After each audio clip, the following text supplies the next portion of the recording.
รอบนี้คุณเมย์มานำเนาะเฮ้สบายดีจ้ะคนนี้ชื่อว่าดอกคูณอายุ16ปีเรียนอยู่ที่มหาไซอยากสิถามไอ้บิ๊กใหญ่เฮ็ดแนวใดจึงรู้จักน้องเห็นอาทิตย์เป็นกองแล้วเว้านั่นเว้านี่เห็นไอ้เว้าได้ดีน้องก็เลยทักถามว่าอ้ายคนงามนั้นอยู่ที่แดนใดอยู่ใกล้หรือไกลบอกน้องสิได้บอกน้องสิบอกอีพ่อกักไม่เป็นลูกเขย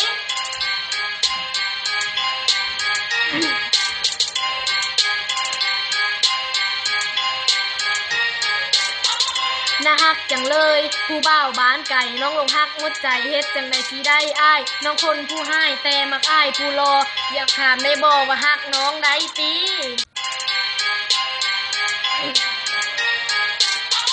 ไอคนผู้ดีแนวนอตระกูลสูงน้องเสื้อกระบุงอ้ายผัดเสื้อกระต้าน้องอยากถามไอว่าสิส้มอ้ายอยู่บ่เฮ้โยเฮ้โยรอบนี้คุณแม่มานำนะรอบนี้นะมักกดไลค์ถือใจถือแซ่มักกดไลค์ถือใจกดแซ่นะมีคลิปต่อไป